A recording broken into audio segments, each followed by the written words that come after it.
glazing, glazer, glaze, all terms that will be removed from my vocabulary in 2025 because we use it too much. By the way, before we get started, I have been a little sick. I've been traveling on planes, and my nose is all stuffed up. I might have some deep breaths that come out of nowhere because I can't breathe through my nose, but bear with me for a second. Let me explain what I'm talking about. For those of you that don't know what glazing is, it's when you, when you hype up an artist too much. We'll just keep it as simple as that. And for whatever reason, in hip hop and rap, whenever we use insults against like other fans or people that are fans of things that we don't like, it's always got to be something like gay. I don't know why, but it's always meat riding, glazing. Oh, you like that nut? You got them balls in your mouth, don't you? You're gay. You're gay. I don't know why. I don't know why it's specifically in hip hop that people seem to do this. I mean, I've heard it in metal and stuff too, but it's just like a natural place that people go for whatever reason. And it's not like I'm offended or anything, as a straight dude who's married, but it's just kind of like, I don't know. It's interesting that it kind of always goes there, but it is what it is. But I wanted to point out that I'm not like offended by it because I guess its offensiveness wouldn't be the issue for me. It's the overuse of glazing and glaze that annoys me. Because you could go back and you could look at the videos that I made about Kendrick, some of the videos I've made, and be like, this is glazing. And I'd be like, you're kind of right. You know what I mean? But we've reached the point where we're basically saying anyone that likes a thing is glazing. Like, and I'm being sincere when I'm saying this about certain people that like Drake songs. Like, I've seen people who are like talking about the new Drake album, and they're like, most of the songs I didn't like at all, but I did like these two. And people are like, you're glazing, bro. Get his nuts out your mouth. And it's like, that's not even really glazing. That's not, honestly, saying that most of the songs on the album weren't very good, but you liked a couple, isn't even really a compliment in my eyes. But, people get really hyped up and invested. I don't know if the beef made it worse. I do remember, meat writing is a thing that's existed, figuratively. Meat writing has existed for a very long time. But for some reason in hip-hop and rap, like, the discourse is always just a very homoerotic. I don't 100% understand why. And I guess saying that I'm removing it from my vocabulary doesn't really make any sense because I really didn't use it that much. But part of the problem is that it's becoming like the modern day incel. Incels were a thing, like a type of person. Incels were involuntary celibates. They couldn't get laid against their will. You know what I mean? And I was never really for making fun of them either, or like calling out virgins. But part of what happened is there became incel ideologies and incel behaviors that people applied to situations, and they'd say you're an incel because they said or they thought a certain way. Like, you'd see a dude say something like, women only want dudes that are 6'5", make 8 figures, and have 8 to 9 inches minimum. You know what I'm saying? And like, those were incel ideologies. That's like the incel mindset. Or you'd see like a dude write a 500-page essay about how he should be like a full-time Pokemon trainer and still be able to have like a wife and kids. And it's like, hey, amen, brother. But some of us, we have to live in the real world. It would be nice to play, like, just be a Twitch streamer if you want to play Pokemon 8 hours a day. But, best of luck. There's plenty of people trying to do that right now. I really hope that you have a standout, charismatic personality. But you probably don't, because most people probably don't, realistically. But, that was like the incel mentality. And they would be oddly picky. There's nothing like a dude who's like, oh, why can't I find love? I'm not even picky.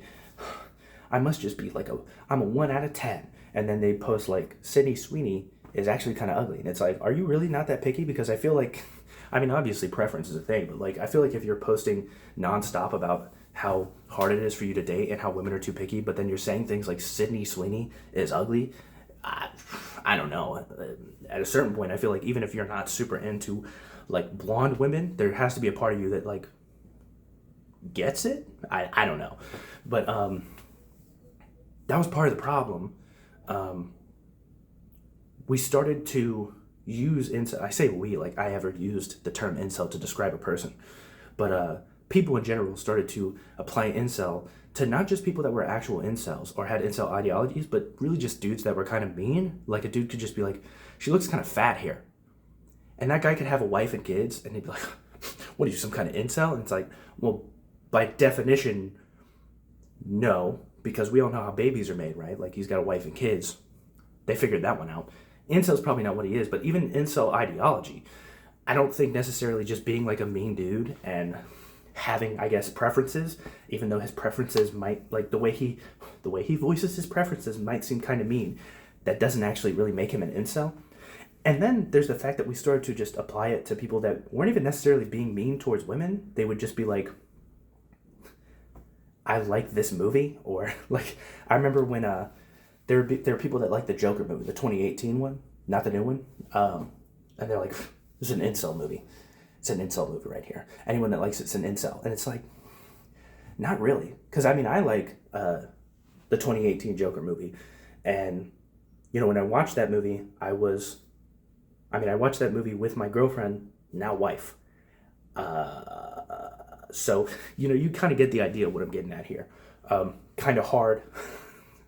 And it's not like I watched that movie and I thought, like, this Joker guy's mad relatable. You know what I mean? I'm sure there's dudes that did do that, but there's probably a lot of people that liked that movie that weren't like, oh man, that's so me, you know? They just found it to be a interesting movie, you know? And besides, I don't feel like any of this, like, incel calling out does anything productive in the long term. I mean, don't get me wrong. I'm aware that incels make pretty much non-stop excuses. You know, we get it. You've been rejected 3 to 5 times in your life. There's literally millions of women on the planet. Billions, maybe? So, you know, put your feelers out there, brother. Plenty of fish in the sea. You're probably going to get rejected more than that. And you know what? When you find a woman, there's a relatively good chance that you guys won't, you know, be together till the end of time. You might. Obviously, I'd like to think that the relationship I'm in is going to last forever. That would be ideal because I really like her. And I've dated plenty before that. And I feel that my wife is really special to me. But, you know, your first time through, it's probably not going to go super smooth. You know, my first date was in middle school. We dated for about 2 weeks. And it was really nothing special at all.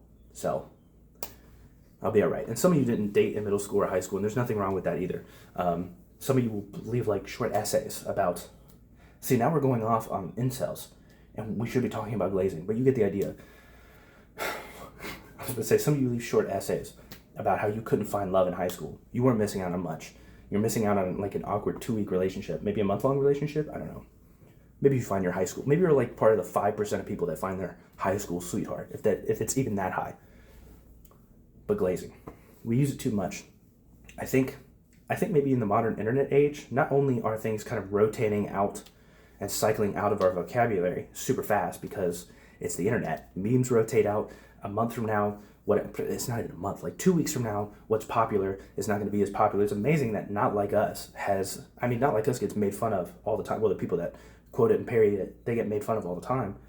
But it's crazy it's been as popular as long as it has because things move along on the internet really quickly for the most part, unless you're heavily invested in the thing. But you would think we'd move on from this.